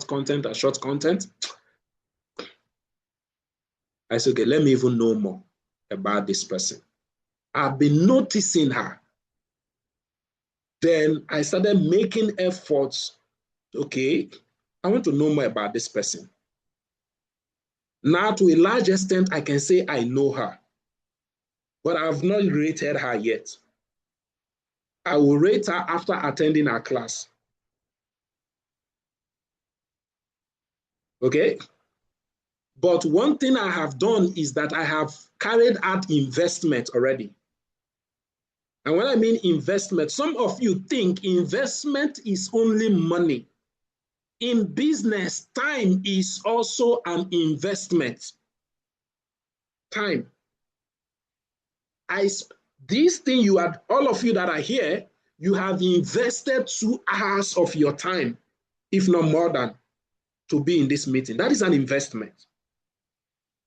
2 hours investment is what you have done.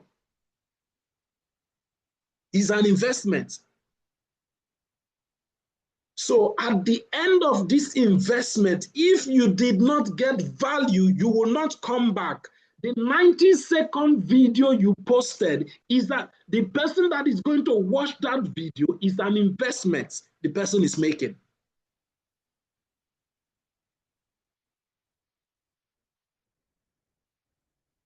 90 seconds video is an investment.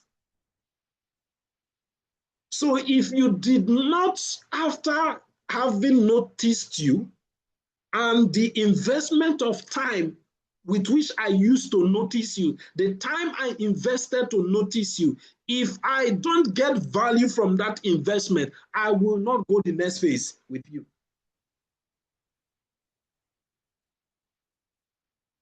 That your statement of don't buy land and wait to buy, how did you, don't wait to buy land and wait, and some of those annoying grammar you people speak in the real estate industry. My question is, what value will I get if I listen to, let me say I go to your Instagram handle or your Facebook handle or your YouTube channel, and you have a 30 minutes video or even a 20 minutes video. After watching that video, the question is, my 20 minutes I invested, would it have been better I am sleeping in my house than listening to that your video or watching that your video? So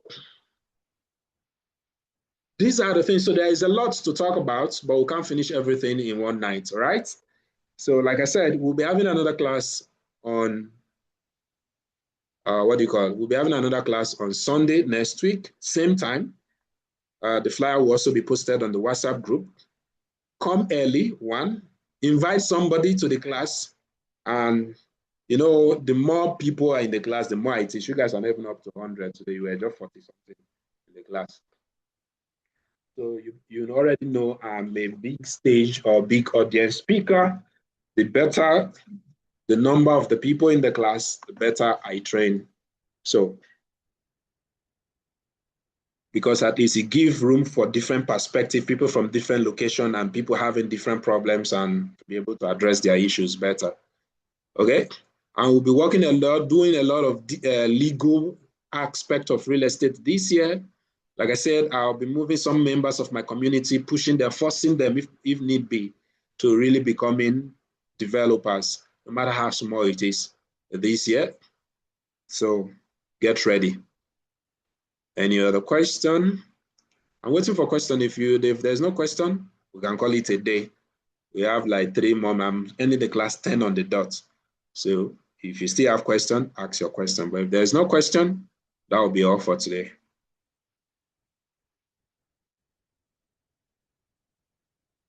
Thank you. Thank you so much, Mr. Christian. Sorry, Mr. Christian. Thank you. How do I join your community? How did you join this class? If somebody shared the link with you, tell the person to share the WhatsApp group link with you. That's the first stage. And when you talk about joining our community, is the community the paid one or the free one? The free one is open for everybody. If you're talking about the paid one, it also depends on your business, and that's what will determine the community you join. So thank you so much, TechBoss. You're welcome. All right, thank you so much, sir. Thank you so much, TechBoss. I have a little question. I don't know if it can be covered under 2 minutes. Like, like someone who has been selling a particular amount of property, like how does that mind shift from a low ticket property to a high ticket property? Like the margin is very large. Like let's say like from 5-10 million to like 650 million, 700 million. There's a lot that needs to change. It might not be a question I might be able to answer with a rush, because first thing is I need to ask certain personal questions, right? I need to ask a lot of personal questions. Those personal questions will guide me to know you better, because who you are will determine who you are, and the stage you are will determine how easy it will be for you to transition. That's the thing. Who you are, and that who you are, like you use the word, the mindset shifts. So that who you are is what is responsible for the mindset.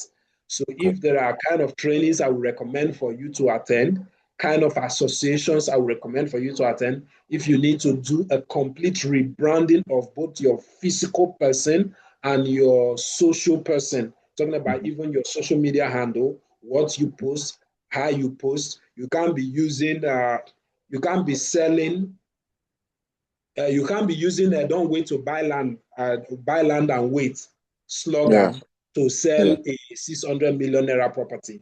So your vocabulary will need to change. So all of these are things that need to be looked into before we start talking about the change we are talking about. So it's not just going to be so.